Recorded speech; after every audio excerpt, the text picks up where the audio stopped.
Assalamualaikum warahmatullahi wabarakatuh. Kali ini, kita akan mendengarkan kisah teladan 4 wanita penghuni surga. Nabi Muhammad SAW membuat 4 garis di tanah, kemudian berkata, "Tahukah kalian, garis apakah ini?" Para sahabat menjawab, "Allah dan Rasul-Nya lebih mengetahui." Beliau berkata, "Wanita penghuni surga yang paling utama adalah Khadijah binti Khuwailid, Fatimah binti Muhammad, Maryam binti Imron, Asia binti Muzahim istri Firaun." Hadis riwayat Ahmad. Yang pertama, Khadijah binti Khuwailid. Khadijah dilahirkan pada tahun 68 sebelum hijrah. Ia adalah putri dari Khuwailid bin Asad bin Abdul Uzza bin Qusay bin Kilab al-Qurasyiyah al-Asadiyah. Ibu Khadijah bernama Fatimah binti Zaidah bin Asyam bin Amir bin Luwai. Kedua orang tua Khadijah merupakan keturunan bangsawan Quraisy yang sangat mulia. Oleh karena itu Khadijah tumbuh di tengah keluarga kaya, beretika, sangat mulia, dan taat beragama, serta jauh dari kerusakan moral. Khadijah adalah seorang wanita yang berpikiran tajam, tinggi cita-cita, mempunyai pribadi luhur dan seorang saudagar kaya yang disegani. Allah Subhanahu wa Ta'ala melindungi dan menjaga Khadijah sejak kecil karena dirinya telah dipersiapkan untuk menjadi Ummul Mukminin, ibunda orang-orang beriman. Ketika Nabi Muhammad SAW menikah dengan Khadijah, saat itu Nabi Muhammad berusia 25 tahun, sedangkan Khadijah sudah menginjak 40 tahun. Usia perkawinan mereka adalah 25 tahun. Selama Khadijah masih hidup, beliau tidak mempunyai istri lain. Khadijah adalah wanita pertama yang meyakini bahwa Nabi Muhammad SAW adalah utusan Allah Subhanahu wa Ta'ala. Serta Khadijah adalah wanita pertama yang mengerjakan sholat. Ia juga menjadi pendukung dan penolong Nabi Muhammad SAW dalam berdakwah. Khadijah sosok keteladanan sebagai seorang istri, seorang wanita terbaik dan ibu rumah tangga yang ideal. Khadijah wafat pada tanggal 17 Ramadan 3 tahun sebelum hijrah dalam usia 65 tahun. Khadijah dimakamkan di dataran tinggi Makkah bernama Al-Hajun, yang terkenal dengan pemakaman Mala, sebelah timur Masjidil Haram. 2. Fatimah binti Muhammad. Fatimah dilahirkan pada hari Jumat di Makkah pada tanggal 20 Jumadil Akhir, 5 tahun sebelum diutusnya sang ayah tercinta, Muhammad, menjadi Rasul. Ia merupakan putri keempat yang paling dicintai dari Nabi Muhammad SAW dan Khadijah. Sejak kecil Rasulullah melihat pada diri Fatimah tanda-tanda keberkahan yang tidak dimiliki putri-putrinya yang lain. Nabi Muhammad memberi nama Fatimah dengan gelar Az-Zahra, yang bersinar wajahnya atau bunga. Fatimah juga bergelar Al-Batul, yakni wanita yang dikhususkan untuk beribadah kepada Allah karena banyaknya kesamaan antara dirinya dan Maryam binti Imron, yaitu tindakannya menjaga dan memelihara Nabi Muhammad SAW. Fatimah juga diberi gelar Ummu Abiha, atau ibu bagi ayahnya. Karena di usianya yang belia, sepeninggal sang ibu, dialah yang mengurus keperluan rumah tangga sang ayah.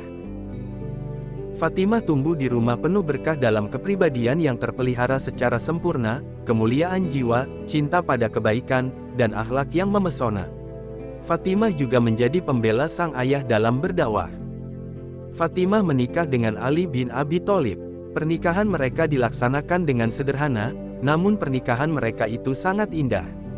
Pernikahan tersebut terjadi pada bulan Rajab. Fatimah wafat pada malam Selasa, bulan Ramadan tahun 11 Hijriah, pada usia 29 tahun. 3. Maryam binti Imron. Ibu Maryam bernama Hannah, dan ayahnya bernama Imron. Ayahnya seorang ulama Bani Israel keturunan Nabi Daud alaihi salam, dan imam salat Bani Israel pada zamannya. Sedang ibunya merupakan wanita ahli ibadah. Maryam adalah sebuah nama dalam bahasa Aram, yang asalnya Mary Ama.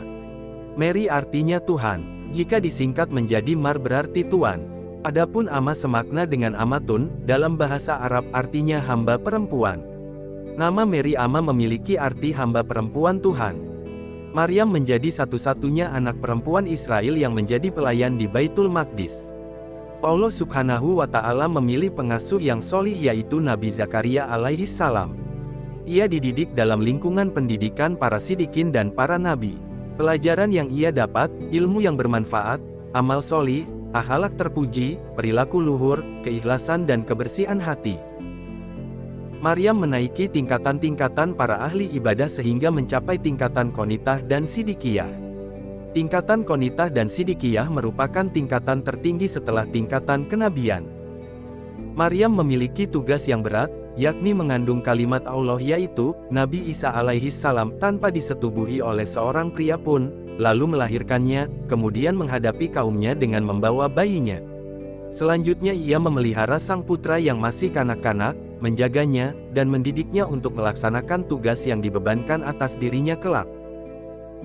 4. Asiyah binti Muzahim. Asiyah adalah istri seorang raja yang memerintah dengan tangan besi, yaitu Raja Ramses II, atau yang lebih dikenal dalam Al-Quran disebut Fir'aun. Fir'aun adalah raja yang sombong, angkuh, sang penindas, bahkan ia mendakwakan dirinya sebagai Tuhan.